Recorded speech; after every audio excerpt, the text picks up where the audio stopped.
Welcome to another episode of Leadership Unveiled. Thanks for being here. Make sure you subscribe on YouTube or wherever you listen to podcasts. I'm your host, Kayla, aka KFA, and I'm here to help you stay organized while you live a full life and try to do it all like me. So let's get into today's episode of Leadership Unveiled. Hey, what's up, everyone? Welcome back to the Leadership Unveiled podcast. My name is Kayla. I'm your host. And wow, it feels really, really good to be back with you.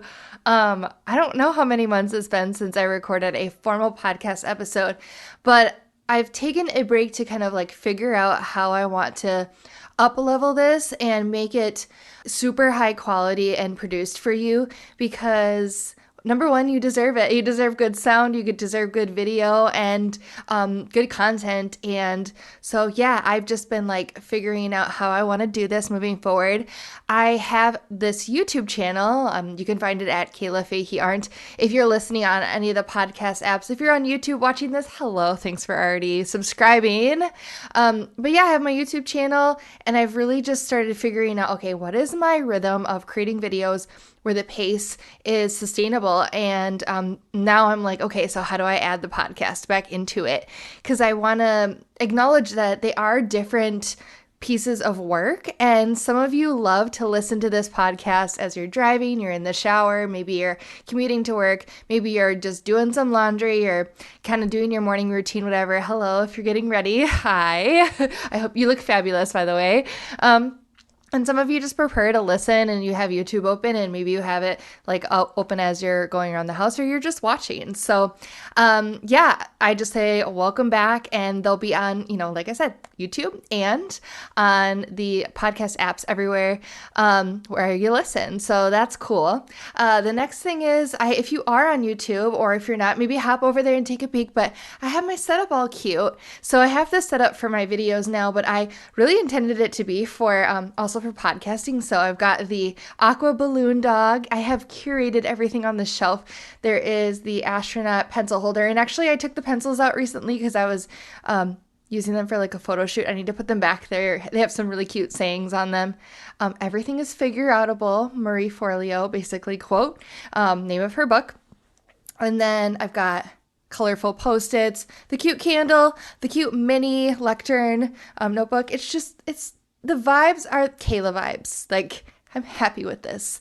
Also, if you're on YouTube, you can see I have a brand new mic. No more boring black mic. The Yeti was so heavy and I couldn't get it to adjust on its stand. So I've got this nice, amazing white one and it changes colors. So enjoy. So I'm trying to make this visually pleasing for you so you can enjoy the episode. I realize this intro is super long, but I just feel like I had to reintroduce all the things. The cool part about the Leadership Unveiled podcast is I'm still going to be talking about leadership, career, organization, planning. However, I'm expanding it a bit. Most of you know I have kids and I have a career and I've been doing it for over 11 years, a career in healthcare. I'm a leader.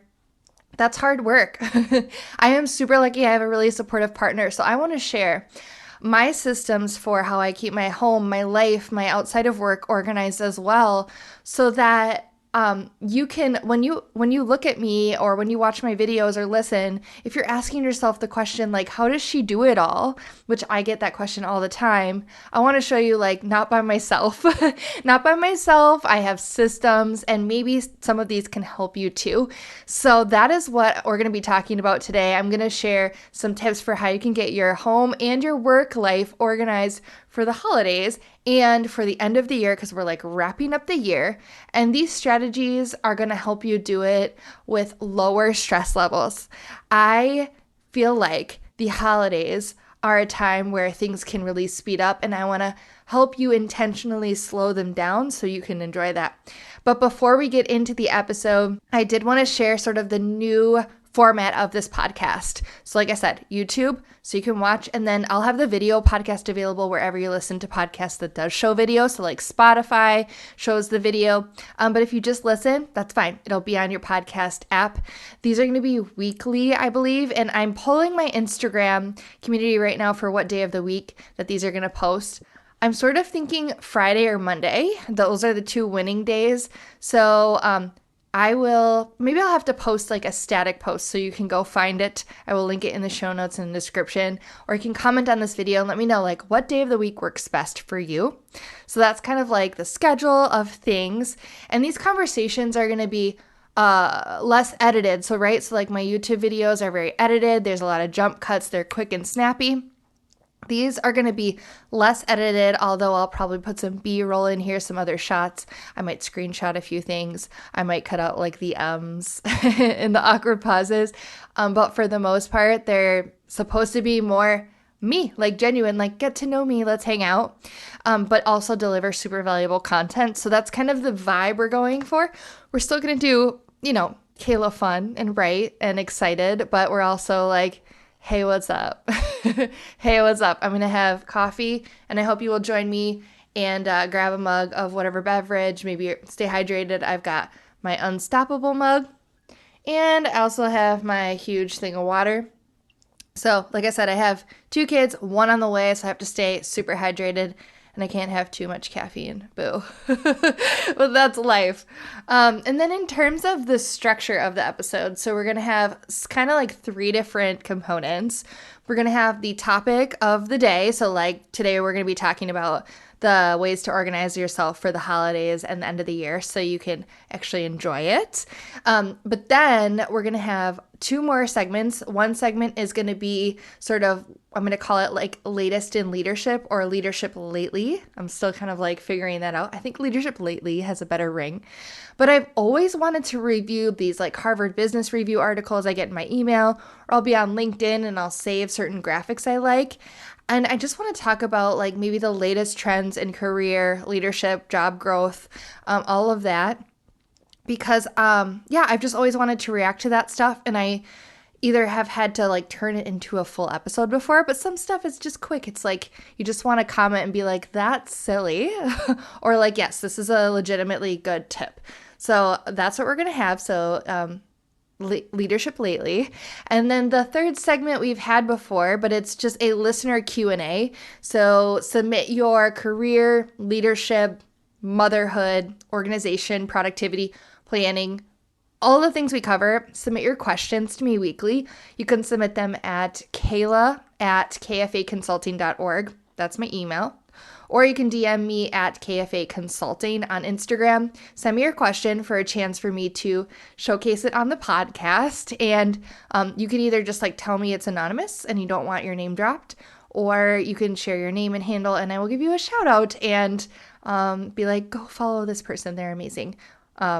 Either way. So those are the 3 segments. So like the main topic, the leadership lately segment, and the Q&A segment.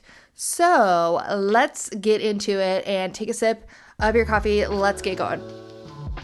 Okay, so the topic, how to get your work and your non-work life organized for the holidays and at the end of the year so you can actually enjoy it.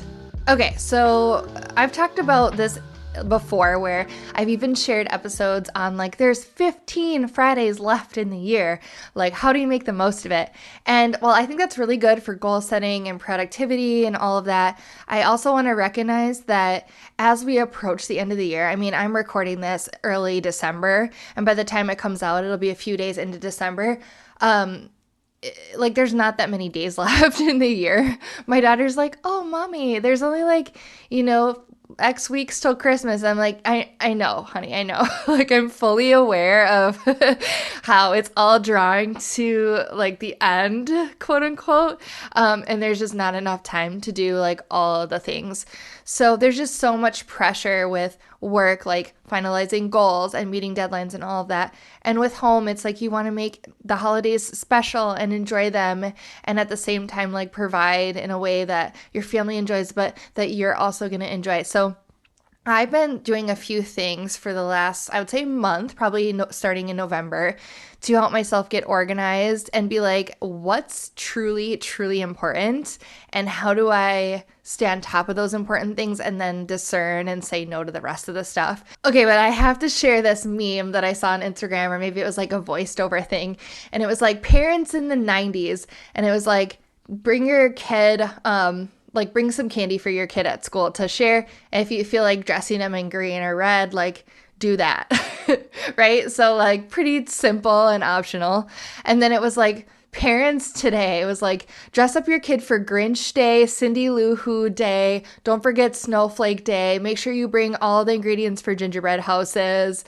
Also, please volunteer 8 days of your time in the middle of the holiday. Take off work to be present. Do the winter carnival at school and like all of this stuff. And it's kind of true, but I want to say like shout out to my daughter's teacher, because she always sends like emails with requests and like updates for what they're doing in school, and says like you can also just delete or archive this email. Like essentially everything that I send home is optional, and I appreciate you just like getting your kid to school. So I want to say like thank you to her. But I feel like, yeah, it's like we have to celebrate all the holidays. We have to like do all of the things. And it's like, no, like we really, really don't. So I want to just like share some of the things that's been working for me to help me slow down and get organized and be okay with where I'm at for the end of the year. And I just want to say too, I think the reason why this resonates with us is because especially if you're in the winter season right now, like in the Northern Hemisphere, we're in winter or heading into winter, and winter tends to pull us to want to slow down. Like there's a tug, right? Like you feel like I just do need to be doing less right now, because it's summertime is usually like when it's like go, go, go, enjoy, be outside as much as possible. So I think in the holidays and the end of the year, when we are feeling like we want to slow down in our body and minds, but externally there's pressure to speed up. That's why we feel this like tension and dissonance, and we're like, what? Like, no. So I think instead of pushing through and saying like, yes, I'm going to do like a plan miss video, right? Like every single day of the month. Instead, I'm like, no, I'm not gonna do that this year. Like, and that's fine. Like, I'll let everyone else do that, and I'm gonna do something different, and I'm gonna feel good about that. So that's also why I wanted to share it. It's like, why do we feel this dissonance? And it's because the season's saying like, it's time for hibernation, and external pressures is like, let's do all of the things. So I'm going to share 4 tips with you all. And I have my laptop here. If you can see me pointing on YouTube, hi.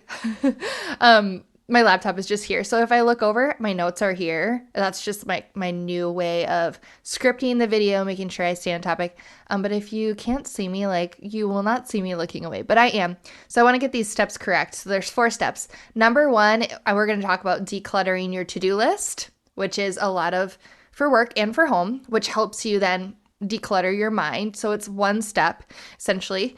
2 is physically decluttering your home. And I'm not talking about like the work of decluttering, which can span like months to years. I'm just talking about a quick pass through. So we're going to talk about that. Number 3 is looking at a physical calendar, like a real one, whether it's online, like a digital Google Calendar, or in your planner or notebook, and just planning the next 3 weeks until the end of the year. And I'm going to tell you some strategies for doing that. And then number 4 is super simple. Maybe it's simple, maybe it's not, but the concept is follow the plan and say no to everything else. So, yeah, like that's what we're going to talk about. Decluttering your to-do list in mind, decluttering your home, looking at a physical calendar to plan the next 3 weeks, and follow the plan and say no to everything else. So let's get into it. Okay, so decluttering your to-do list. Let's talk about work and home. We can talk about them at the same time. So likely you have a to-do list, whether it's a physical, like written down one, whether it's online, you've got it typed, or you've handwritten it. Or maybe it's just like a mental to-do list and you don't have anything written down and it's all in your brain. I want you to think about that list. And if I'm being honest, I really think you need to get it from your brain onto paper or into like a digital platform, whether that's like Asana, Evernote, open a Word doc, type it in, like super basic, or handwrite it down. So if you don't have like some sort of typed physical or handwritten list, like do that first. So if it's for your home, all the things around your home and the kids and life that you want to do, things at work that have been on your to-do list for a while now. So take a look at that. Then what I want you to do is look at the things that pop out at you. And likely the things that pop out at you are the things that have been on your list for a long time, or the things that you really want to do that you haven't prioritized. So I want you to just take like a highlighter and highlight those, or just look at them, honestly. This doesn't have to be a ton of work. And start to ask yourself, okay, can I accomplish this task by the end of the year? And you might not know how you're going to accomplish it right now, but that's okay. Just kind of like, do I think this is possible? But I also want you to think about the question is, if I did get this done by the end of the year or by whatever date in December, would it help me alleviate my mindset, or help elevate my mindset, alleviate any worry I have or anxiety, whether it's at the home or at work? Would it move forward things for my family, move forward things for my work in a way that would set me up for success on January 1st? Like, I'm talking, bam, it's the new year, and you're like, hot damn. Okay, so I'm hoping that there are maybe a couple of things like that, but not all of them that popped out at you are like that, right? So I think what I want you to do is set those aside and say, okay, I'm going to, over the next week, take time and decide when I'm going to do those things, and say, like, let's just get those done and off my plate, okay? And it might not be you doing them. Like, if it's for your home, I want you to talk to your kids or talk to your husband or your spouse or partner or whatever, and say, like, these are the things that are on my mind that I think would really help us this month. Can we work together and get this stuff done? And I know people think that your partner is supposed to like read your mind and stuff, or you just wish they did and you think like certain things are obvious and you shouldn't have to ask them. Sorry, but like, you have to sort of train people to think like you, and that takes a while. So what works really well for my hubby is just to make him a list. So I actually asked him about this. I was like, hey, like, when we have conversations, sometimes things don't get done after we've talked about it, but I notice you're really, really good with a list. Like, would it be okay with you, or is it going to be offensive to you if I made you sort of like a honey-do list? And he was like, no, I love a list because it's all written down and I can check it off. You guys, I tried this out. I made him a list the other day, 3 basic things. And there are things that I felt like I wanted him to do for us. It wasn't like him helping me, but I was like, this would really help us. And one of them was move the high chair that our son hasn't used forever down to the basement. It's several stories down because we have a multi-level home, and I'm pregnant. So I'm like, that would be great. I would like not to fall or carry a cumbersome, oddly shaped item downstairs. And he did that. Something else was, we had mice. Y'all, we had mice for a few weeks and we were setting out traps. We caught all of them, thank goodness. But there was like still mice poop in one of the drawers. And he had told me a couple days ago, like, I don't want you cleaning that, being pregnant. Like, let me do that. Well, it hadn't been done. And I was like wanting to use that drawer. So I wrote him a list, like, clean out the drawer. And he did that. And then the other thing I think was clean out the Lazy Susan and put all of the items that had been, climbed on by mice supposedly into the dishwasher and wash those. And he did that. And it was great. And I was like, cool. He's more than willing to do things for our home. And he often does it without me requesting, but it kind of accelerated it, right? I was like, these things need to get done. And I said, can you just do them when you have a moment? He doesn't like having pending items. Like, my husband is like type A type of man. He's like, if it's on my list for too long, like, get it off, get off the list. So I found that works really well. So that's just a tip, to get some help from the people that you love then and model the behavior you want to see. So then all the other things on the list, let's say for your home or your work, that don't fall on the standing out to you and would be imperative to get done before the end of the year, I want you to take those items and just set them aside and call those your no energy list. Those are your no energy right now items. And so I want you, when you're fresh, maybe after the holidays, or if you had like the week of holidays are done and it's been a couple days, open that back up and be like, all right, do these things still need to get done? Would they still drive things forward for my team, for my family? If so, okay, let's prioritize them where it makes sense this year instead of them just staring at me on the list. or let's let them go and put them in a parking lot or delete or archive them, cross them off, and know that if they need to happen, they will come back to us. This is scary, but the shift is going to be from I have this large to-do list to now I have a list of items that I've decided are important and would really help me this season. I would take massive joy in getting those things done because they are gonna add extreme value to my life. So yeah, let's get those done. The other things I'm just letting go, and I'm not going to spend energy thinking about them, wishing I was getting them done, hoping I was getting them done. They'll get done later. So I wanted to give you a couple other examples for work right now. Something that's been on my list forever is this S-bar around how can we get cheaper parking for some of my employees. And while it would really, really help my team, I know that this is a larger discussion. It will take longer to get approval for this, as well as there are not going to be high-level leaders who can make these decisions in the next 3 weeks of the year. I just know it. I know I'm out of the office the last week. My kid is off of school. This is just not the right time. I'm still going to keep it on the list, but it's going to be no energy right now. It's going to be a next year strategy.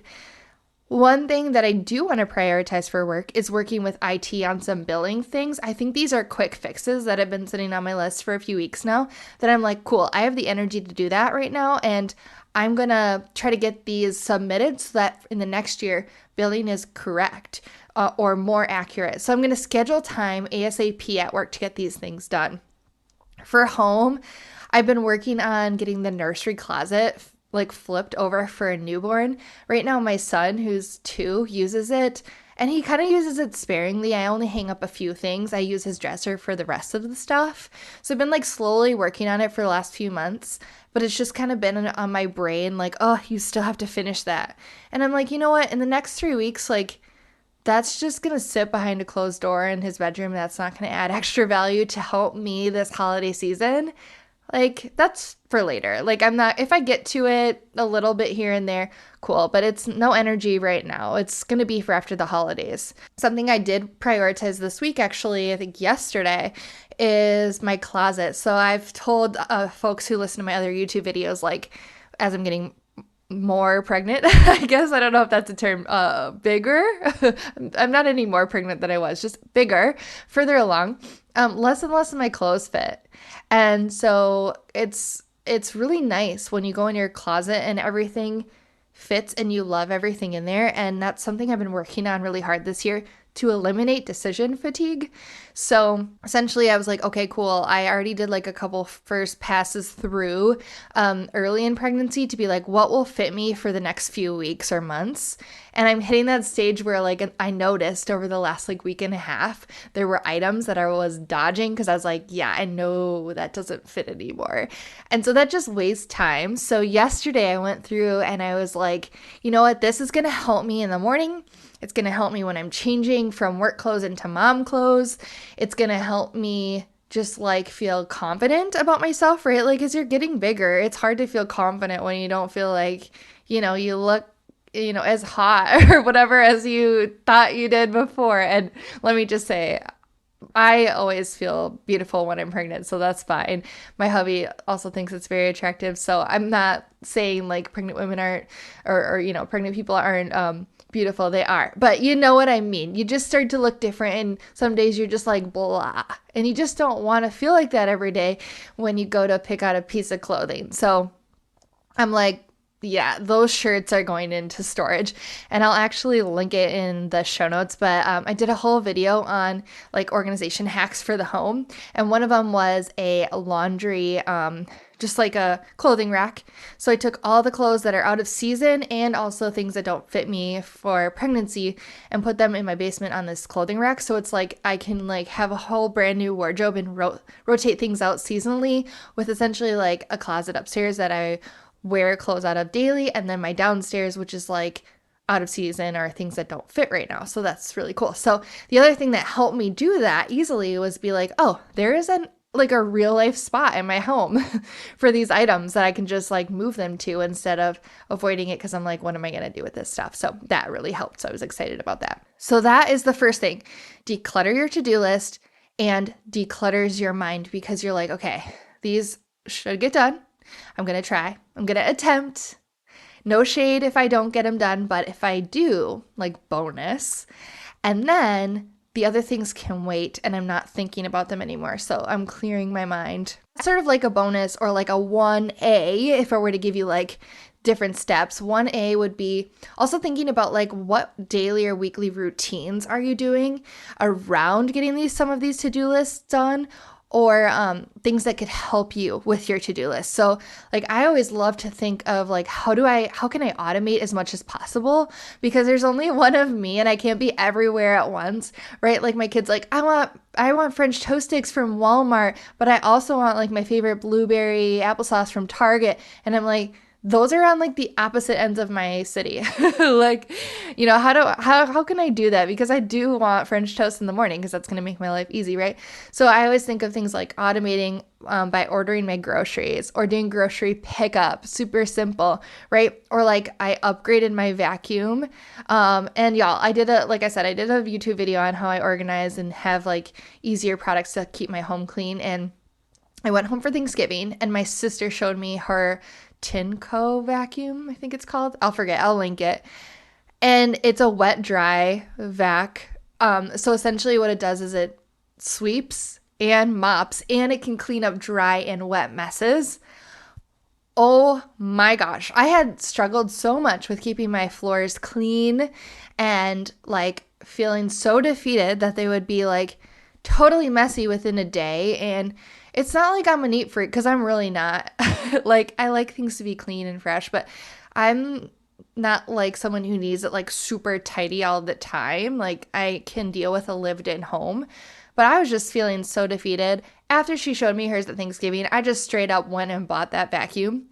And let me tell you, I have automated that process, because now instead of doing two things, which means sweeping and mopping, I now just use the one item and I have cut cleaning my floors in half, and now I want to do it, and I'm constantly using that thing every time like a mess comes, because it's like so fun and easy to use, and I'm like, look at me, I'm gonna mop my floors. So like that's one example. Obviously I had to invest in it. It was a couple $100, but I was like, hashtag worth it. Like, I don't care. I'm at the point where like I'm getting that.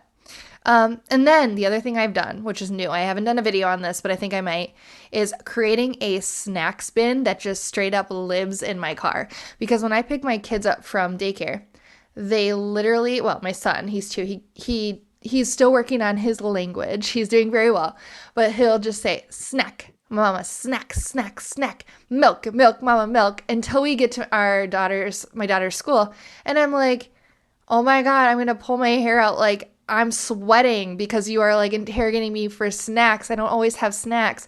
So now I just have like a bin in my car that lives in my front seat that's always packed with like goldfish, applesauce, fruit snacks, don't judge, Pirate's Booty, Scooby snacks, like all of the things that can just like live in the car. And that's like changed my life. Like, car rides are so much better. And I'm not as stressed. So how can you automate your world or like set up systems so like those to-do lists are a little bit more easy? Tip number 2 is decluttering your home for the holidays. And I'm not talking about, like I said, the massive declutter. Like, I'm not telling you to go in your junk drawer right now and like organize that. No. What I'm talking about is also known as making space for your holiday decorations and to bring in more stuff. Okay, so something I never knew, when you put out, let's say, Christmas or holiday decorations, if you just add them to your existing decor, it can feel super cluttered. And I never realized this, but I always found myself kind of like at some point hating the fact that we had extra stuff hanging up and just like having this intense urge to take everything down and essentially turn my home over and be like, it's spring now in the middle of January. Like, I can't handle it. And what I realized is that I didn't make room for my holiday decorations. I was just like adding decorations on top of decorations. So I follow these really awesome people on YouTube who are like decorators and even like experienced moms and stuff who are like, so instead of leaving that chair or that extra plant or that normal tray that is sitting on your entryway. Remove those items, and actually you can store those items that you're gonna like put away, like your normal household stuff that you're gonna replace with, let's say, holiday decorations. Just store those in the holiday bin. So while it's the holiday, your normal decorations go in that bin, and your holiday decorations that are stored in a bin or in that spot, wherever you store them, go out. I did this year. And okay, first I want to confess something. Number one confession is when I removed the household items, like let's just say my entryway table, I used to have like a bin that was intended for keys and things, and it would just get like batteries and loose earrings and junk and change and all that stuff in it. When I removed things like that, I almost was like, oh, I'm like not going to put holiday decorations up because I was enjoying the less aspect. Like, I'm not a minimalist, but I was like, ooh, like I'm loving not having to clean around these things or not having to declutter or to be like, this is for keys. Why are there pens in here? You know what I mean? So this might help you actually do the second tip, which is not just replace existing decor with holiday decor and remove current decor. It is maybe just like put less up or nothing at all. So hear me out. We put up our Christmas tree, and it's gorgeous, and my kids love it. It's all of our ornaments from traveling and the things that kids make. I figure in the future I'll do like my own chic tree someday, maybe. But this is just a fun tree, and the kids love it. And then my daughter also last year had talked me into doing Elf on the Shelf, which I was like, didn't see the point of for a while, but now it's really cool. The Netflix videos on Elf on the Shelf are the bomb. So we do that, right? So we have Elf on the Shelf and we have the tree. I don't have any other holiday decor up yet. I have some still out from fall that I just haven't put away yet. And I've been seriously thinking, like, what if I just don't put anything else up? Like, I've got the tree, I got the Elf on the Shelf. You know, it's the first week in December. Like, I'm feeling really, really good about what we have up. But I did decide, okay, I'm going to do like a wreath and maybe like a couple other items, and I'm going to keep it basic. See what your space feels like as you remove, and then don't feel pressure to put it more out unless it brings you extreme joy, in which case do it slowly. And I heard this tip too from a decorator that a lot of people hate putting up Christmas decorations before Christmas because they're like, oh, that's so silly, it's gonna make you tired of the season. But actually they suggest starting in November because it allows you to, instead of spending hours one weekend or like hours in a day or whatever, trying to make the home perfect for family, you, as the person who are going to be putting out those decorations, can actually enjoy doing it. You can take your time. You can drink your cocoa, your coffee, your spiked drink, whatever, and be like, oh, I'm going to shush that tree a little bit more. I'm going to like adjust those branches and lights as much as I want, instead of like, okay, just like threw it up. It's all up. It's good. Like, okay. Okay, my other sub tip in decluttering your home, aka making room for stuff for the holidays, is deciding what you're going to do with Christmas cards that get mailed to you, or holiday cards, winter cards that get mailed to you. I always get a lot. So I get from like my family who still sends them, friends, coworkers, all of that. And I'm a sentimental human, okay? Y'all, I like to save stuff. Like I said, like that is my natural inclination, and so I want to save. Like my reaction is to keep these and to like display them and enjoy them all season, and I think that's fine. But what I found is I don't have like a card tree or any of that because I just feel like I don't want to have extra stuff in my house. I would like tape them up or put them on the fridge or display them in the entryway by our mirror, and I would be constantly fixing them and cleaning around them and all this stuff. So there's a few options. So my notes, I wrote, consider maybe displaying for like a little short amount of time, like 1 week. And then when you kind of like do your routine on, let's say, Fridays or something, you toss them or recycle them. It even like hurts me to say that. I'm like, oh, people spent money and time and energy on these. Or maybe you open, enjoy, and then recycle right away. that is fine too, I think. Or maybe you take a picture if it's super important. Sometimes I find myself like wanting to save the envelope to have the address. So I found if I just take a picture, then I feel better just recycling it. Or I do keep like a holiday bin where I keep wrapping paper and gift bags and stuff. And I put a few cards in there that I know I want to save forever, like super sentimental ones that maybe like a picture of my parents or something that I love. I can save those. But I've just kind of given up on the fact that I don't need to be displaying those all season long. It doesn't bring me joy. It stresses me out. So I get a lot of mail in this season. So just maybe decide up front, what are you going to do when you get that first winter, card, holiday card? Are you going to keep it or are you going to consider recycling it? And then in general, if you have kids, I would say this is a great time to declutter their toys and stuff, because even if you've asked family not to buy as much or you want to get them something special, just know that they don't play with all their toys.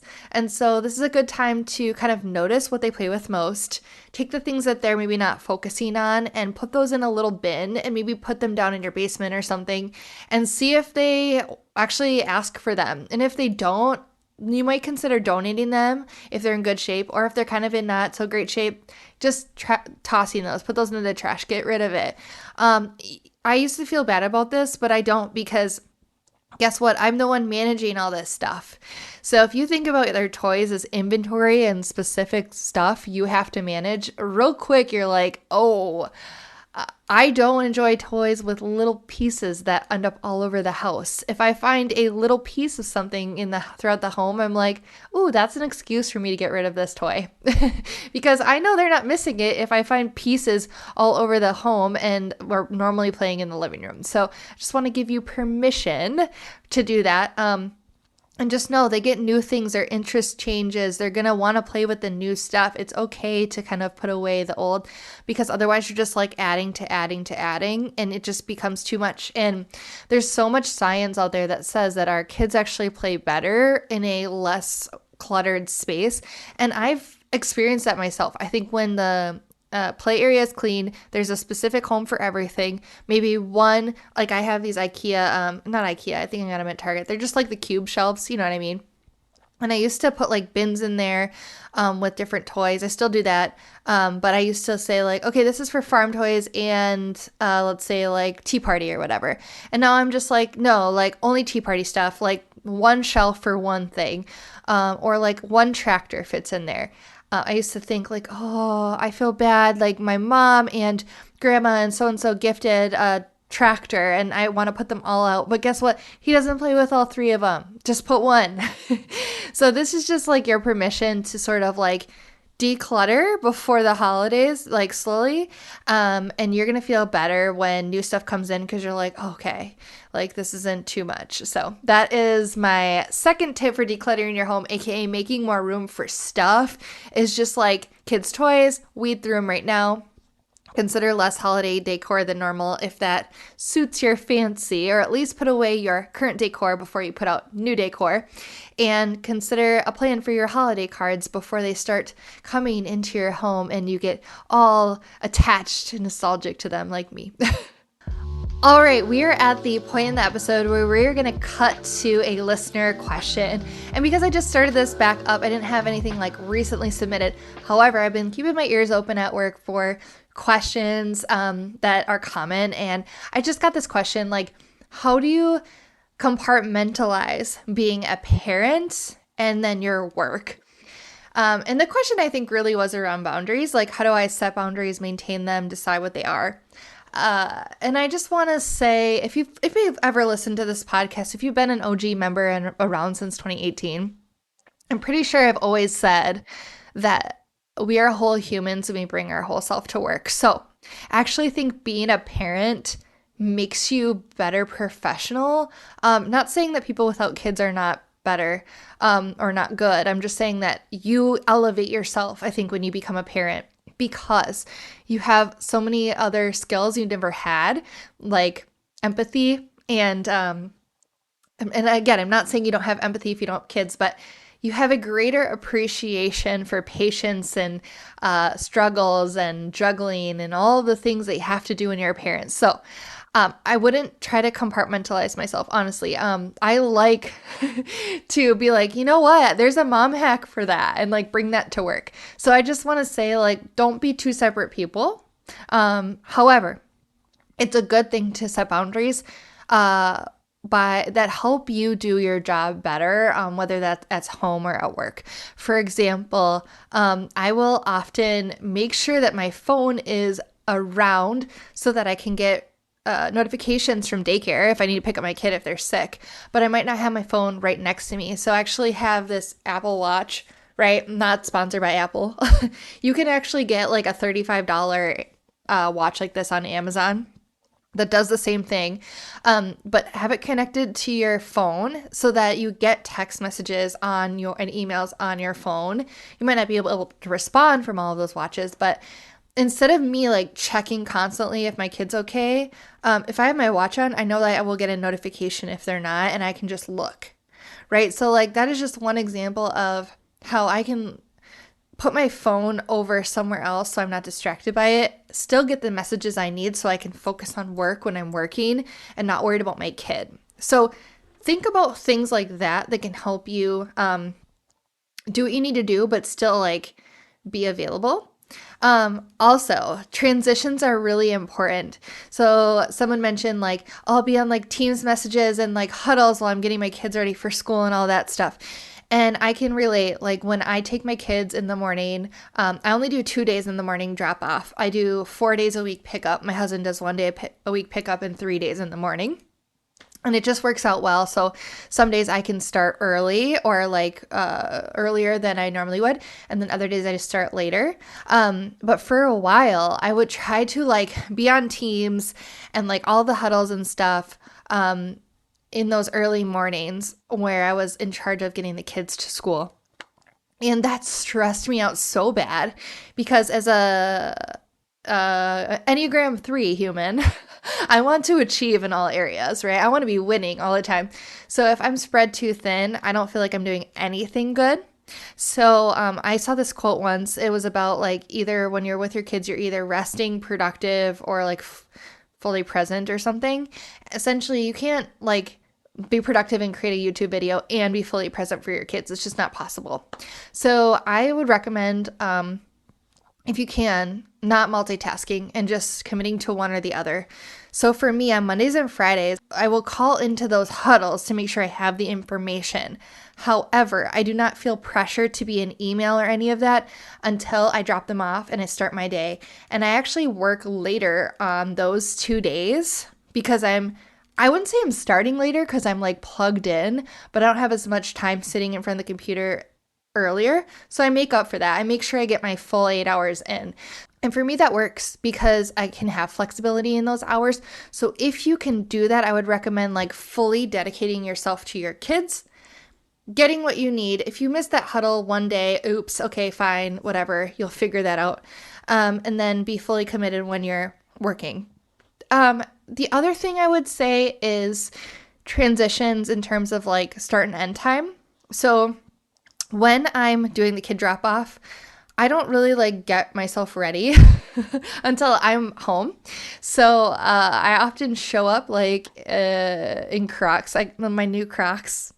If you watch my Insta stories or seen I'm pretty sure I shared them just on Instagram. I got Crocs. I've been a Croc admirer, closet Croc admirer for a long time. Finally got them. Showed up to daycare in that, dropped off the kids in that. And then when I get home, I like change and I'm like professional. And honestly, being pregnant, I'll have like a nice top on and just maternity pants on the bottom. So, I don't have to get fully dressed unless I'm going into the office, in which I'll put like real pants on. So, changing your appearance can help. Also, if I'm coming home from the office, I'm dressed up, I will stop at home first if I have time. I don't always have time, but if I do, I will change it to like my mom outfit, which is like a hoodie, and then put my hair in a messy bun or a clip and then pick my kids up. So, like physically being like, okay, I'm in work mode, I'm professional mode, and now I'm in mom mode really helps me transition. But then just letting people know, communicating your boundaries around when is family time and when is work time. So if you don't want people to email you after work, don't be in your email. If you don't want people to call you after work, don't answer the phone after work. It's really easy to feel like you need to have an open door policy at all times when you become a leader. But actually what you need to realize is by allowing those behaviors to happen to show like you are fully available, by answering the phone, by perpetuating and allowing those behaviors, you're essentially saying like, it's okay. And you don't have boundaries. Another thing you can do instead of just straight up ignoring people is if they call you, say, is this urgent? Can I wait till tomorrow? And they have to really reflect on that. And if they say no, you can say, okay, is this an emergency? And if they're like, no, it's not an emergency, say, oh, okay, well, tell me more. And then you can explain to them why this can wait till tomorrow, right? So you have to sometimes teach people what your boundaries are and share and kind of teach them what is the level of importance of getting a hold of you after hours. So yeah, practice what you preach. If you don't want people expecting an email response from you at 7 p.m., don't respond to them at 7 p.m. So maybe this takes practice. It gets easier over time when you cut through all the bullshit. I also want to say about boundaries, boundaries can change. So you can set up a very rigid boundary. If someone keeps pushing against that boundary, you can decide, maybe I want to make it more flexible and maybe it's temporarily changing.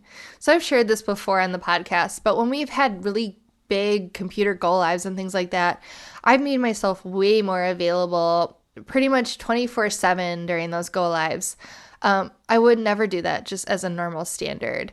But I communicated that right now in this post go live phase when we have troubles, I'm available. Please call me. In fact, I would like to know about these issues in real time. And then when we're at a point where we're doing well, I'll tell people, okay, so things are going well. I'm no longer available at all hours.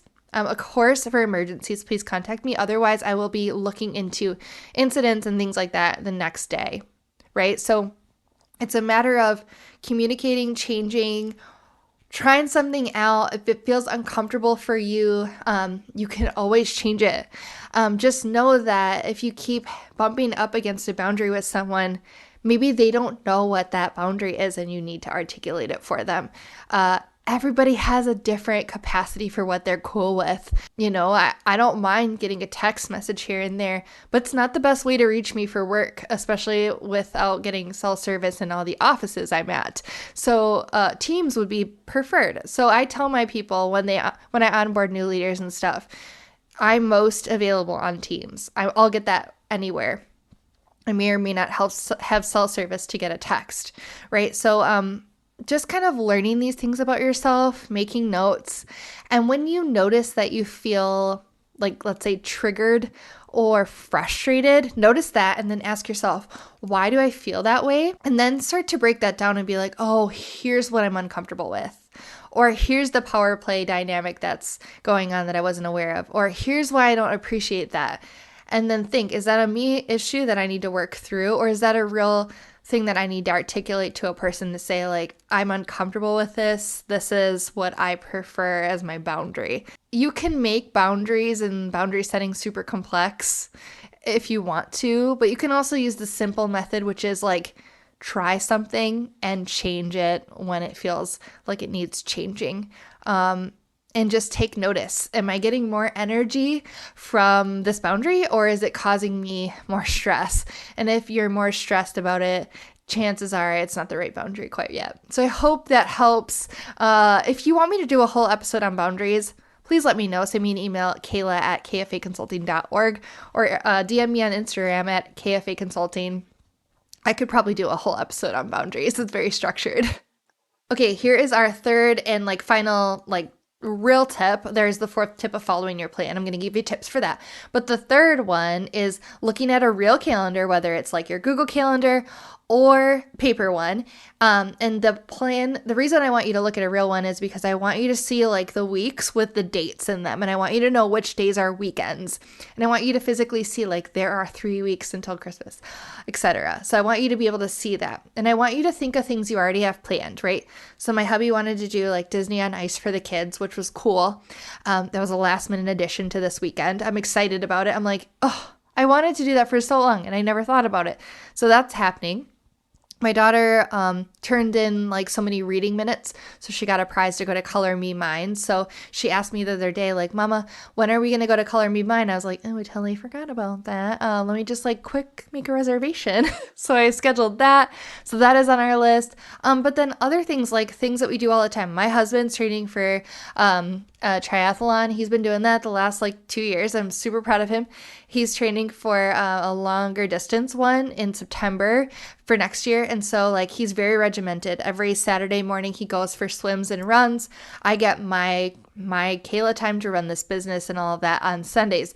So I penciled those time blocks in so we know like this is when we're going to be doing those two things. And those are sort of like, I wouldn't say non-negotiable, but they're things that we want to make sure that we prioritize so we get our own self, our own me time, and it's not just kid time, family time all the time. We all need to be our own selves, right? And then of course, like anything that my kids have on the docket for like routine, like days of the week. Like my daughter has dance class Mondays and so does my son. And actually there is a Christmas dance coming up in a couple weeks. And they said, invite any family members you want. And it's like, oh yeah, I probably need to tell grandma about that so that she's like available. Otherwise it's going to be too close and she's going to say, well, I needed more time to know that. So I think things come up so quick. And if we don't take a look at the calendar, all of a sudden we're like, oh, I forgot, or I really wanted to do this, or, you know, I'm still like, I haven't budgeted for this or that, or I'm still Christmas shopping. So just take 30 minutes or even 15 minutes, sit down with your partner or sit down yourself, fill it out, then talk to your partner and say, hey, like, here's what I think we have going on. What else? What else are we forgetting? And then think about like, okay, what else do we want to add? And the most important thing here, I think, is deciding, are these the only things we're going to agree to? And then the rest is just open to enjoy. It's kind of like a vacation where you got like 5 days of vacation and you're planning like a thing every single day. I honestly love vacations where it's like you have an activity one day and a big trip, and the next day is like a chill day, right? Like it's open. It's like if I feel like sleeping in, I can sleep in. If I feel like going shopping, I can go shopping. If I feel like going on a day trip, I can go on a day trip, right? Like overscheduling yourself, I think, is why this season feels like so much pressure. So let's intentionally not do that and say, okay, so like this is it. And this is kind of, these are the things that we're excited for, that we're looking forward to, that are going to be fun. And like, let's go all in on those things, right? Let's enjoy those things. Everything else is just like, no, that's okay. This year, these are the things that matter to us, and write them down and then make sure like everybody in your family knows this, right? Like, hey fam, we're not going to the cabin this month because we're staying home and enjoying our home and we're going to do these cool activities. Awesome. Awesome. Make sure everybody's on the same page. That way, when you get a request, right, you can vet it with the fam. You can say, okay, so I know we agreed, right, that like this was everything we were going to do. This other opportunity came up. Should we say no to it? And I recommend you do. But if you decide you don't want to say no to it, then you've made that decision together and you're like, okay, cool. That's fine. We can adjust. We have room. We'd like to say yes. Like the Disney on Ice thing. That's not something we had planned for this coming weekend.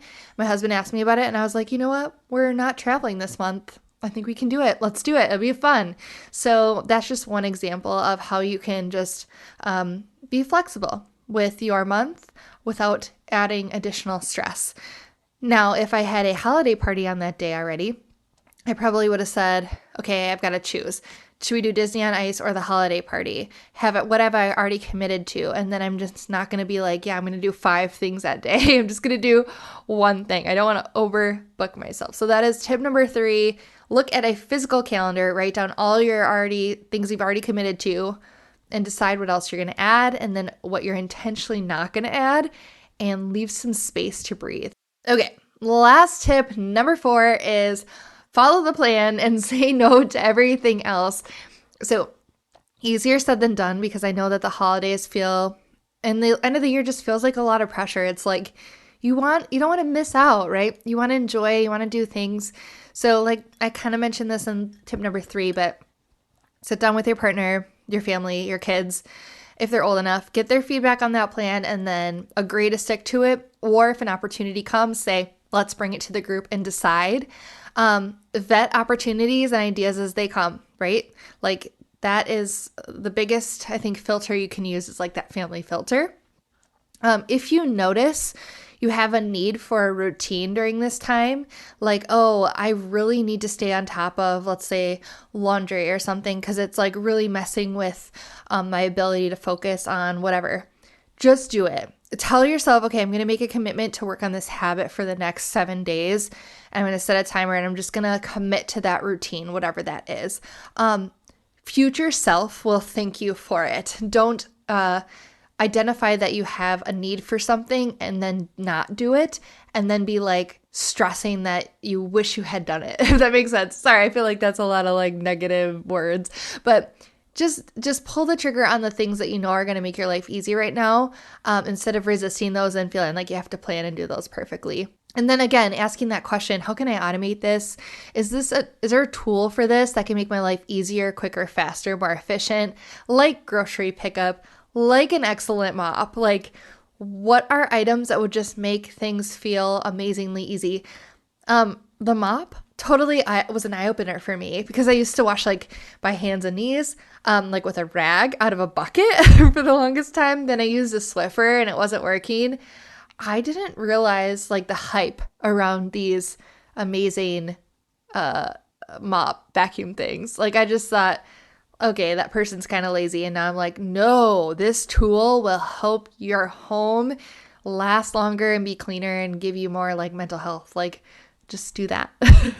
All right, so for this episode of Leadership Lately, I am going to be talking about the Leader Standard Workbook.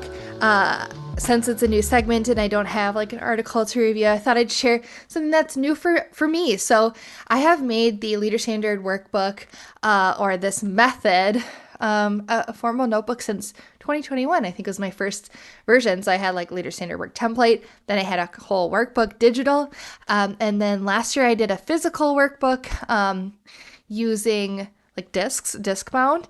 This year I had it professionally spiral printed. So if you're watching on YouTube, I have a couple of videos of a flip through of this and then explaining my whole entire method for productivity for using the Leader Standard Workbook.